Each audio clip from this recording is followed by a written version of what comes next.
Fala, gente linda! Será que é possível realmente você tirar um 900 mais na redação Enem ou em qualquer outra redação, porventura, tema de redação banca, sem repertório? Essa é uma pergunta que muitos alunos me fazem às vésperas das provas, quando finalmente eles pensam o seguinte: será que eu vou ter repertório para debater esse tema? Pois bem, nesta aula eu vou mostrar para você que isso é possível sim. Tá curioso? Então acompanhe a aula na sua íntegra.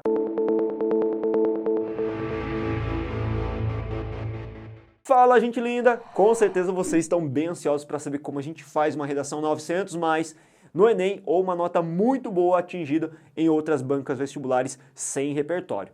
Bom, para fazer isso, antes de mais nada, eu peço uma gentileza para vocês. Se você não é inscrito no nosso canal, se inscreva, curta, compartilha, ative o sininho de notificações para receber as informações mais recentes sobre o material que a gente planeja e posta aqui para vocês.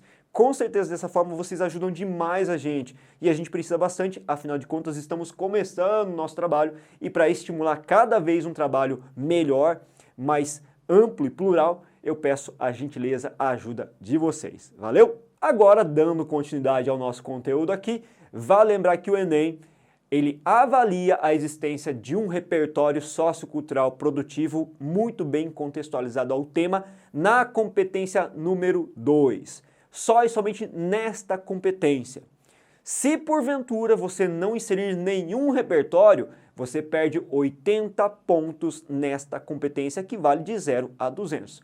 Ou seja, sem repertório numa redação Enem, você chega no máximo a 920 pontos. Mas mesmo assim você consegue conquistar o 900 mais sem repertório. É isso que eu quero deixar muito claro para vocês.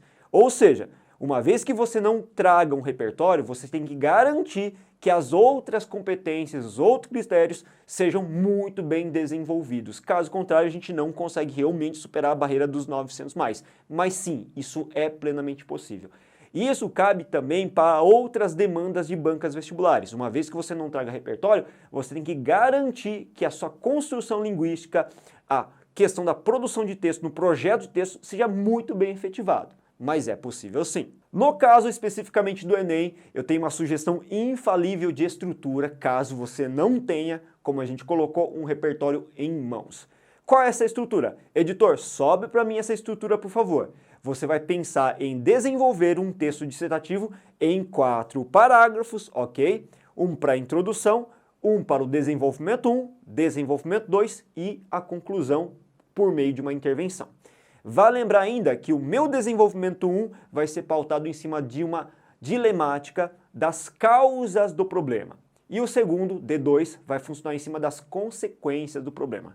Quando você faz por causa e consequência, você consegue recolher algumas causas que preenchem lacunas argumentativas e algumas consequências que preenchem lacunas argumentativas na falta de um repertório. Isso que é bacana. Por isso que esse projeto de texto ele tem que ser pautado exclusivamente a partir das causas e consequências. Porque nesse caso, você consegue elencar diversas causas e consequências que podem preencher essas linhas todas responsáveis por gerar densidade argumentativa e comprovações de informações para sua tese.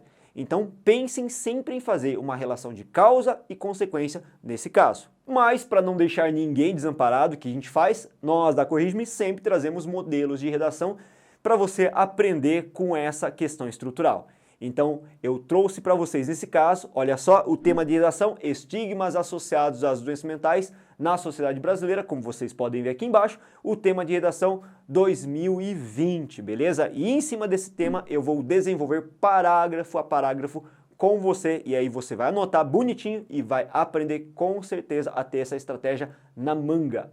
Olha o que eu trouxe para vocês, uma introdução a partir de uma divisão, que é aquela divisão tradicional da introdução, feita a partir de 3 períodos, contextualização, problematização, tese e posicionamento. Para você que acompanha as nossas aulas, sabe que essa divisão é uma divisão tradicional que eu uso bastante, tá? O primeiro período, então, contextualização, para dar uma visão geral sobre o tema. Atualmente, o Brasil vivencia uma situação preocupante em relação à saúde. E a problematização, lembra que é o momento responsável por inserir as palavras-chave da comanda de redação.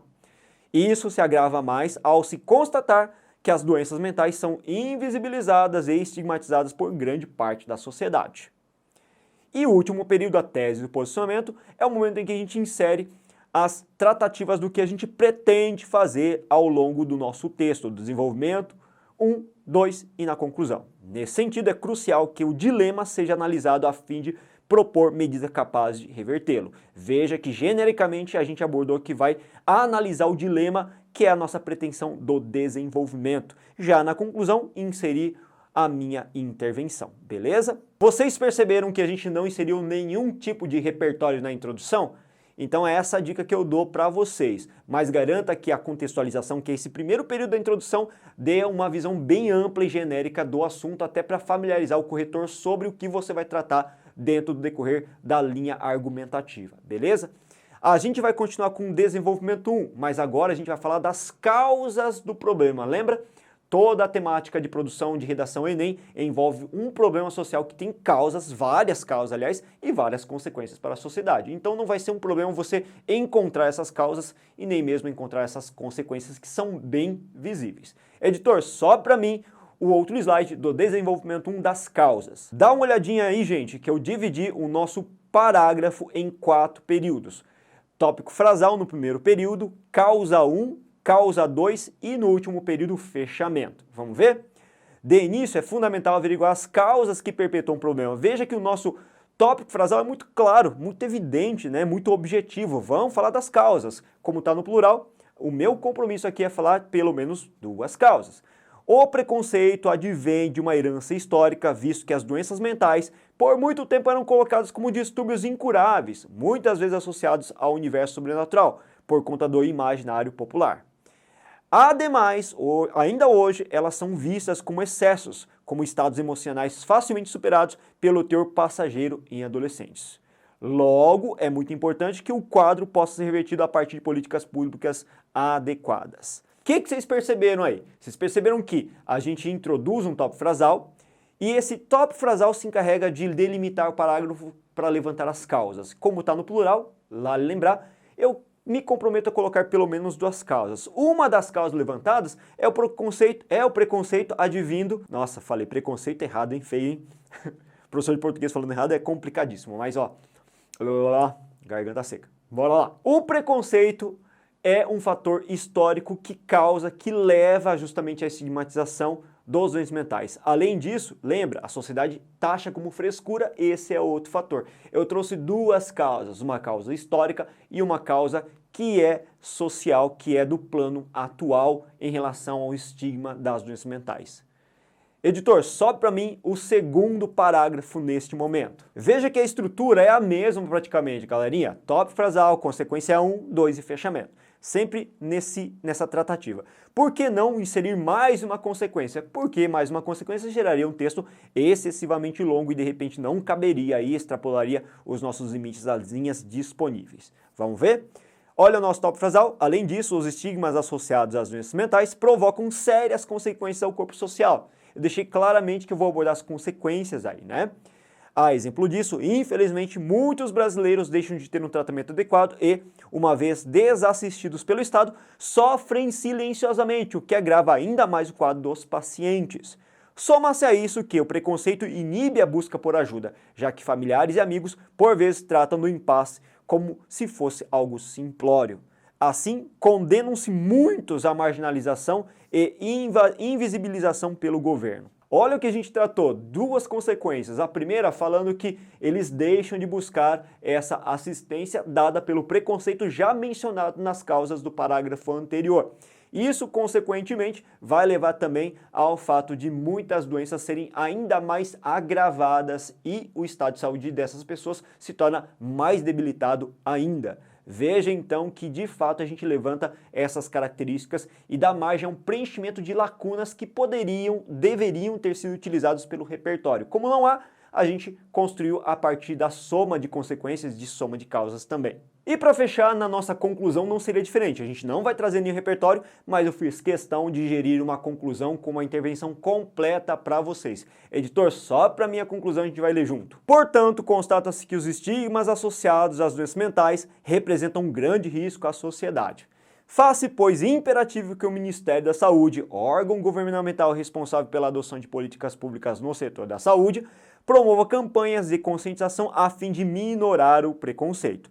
Isso deve ser concretizado por meio de redes sociais, TV e rádio, tendo influenciadores e artistas como porta-vozes.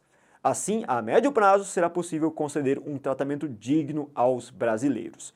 Se você quiser analisar comigo tranquilamente essa intervenção, também dá.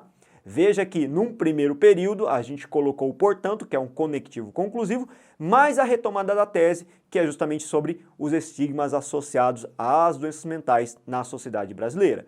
E depois disso, em azul, no segundo período, a gente inseriu o agente, que é o Ministério da Saúde, a gente delimitou também, a gente detalhou esse agente, quem é esse agente, e também falou da ação, que é a conscientização, as campanhas de conscientização. E em verde a gente caracterizou um meio pelo qual isso vai ser feito, pelas redes sociais, pelas mídias em geral, e os artistas e influenciadores que têm uma capacidade de propagação de informação vão participar ativamente desse processo. E dessa forma, para finalizar a intervenção, o que a gente colocou, que esse tratamento digno aos brasileiros vai conceder uma melhor condição de saúde. Galerinha, espero que vocês tenham gostado da nossa aula e percebido que é sim plenamente possível você conseguir consolidar o 900+, numa redação Enem, assim como ter uma ótima nota em outras redações, mesmo que não haja repertório. Mas se conscientize de uma coisa, é impossível você tirar a nota máxima sem repertório, beleza? Dependendo da banca, essa exigência pelo repertório é maior ou menor. Vale ressaltar que a FUVEST, por exemplo, ela exige que o seu texto seja repleto de repertório. Então, consequentemente, você vai ter uma nota um pouco menor se não utilizar esse repertório. E eu dou uma outra dica final para vocês. Caso você não tenha em mente nenhum repertório, nada, você ainda pode usar o recurso dos textos motivadores. Mas sempre lembrando que isso vai afetar diretamente a sua pontuação também. Valeu, gente linda, muito obrigado, bons estudos e até a próxima aula.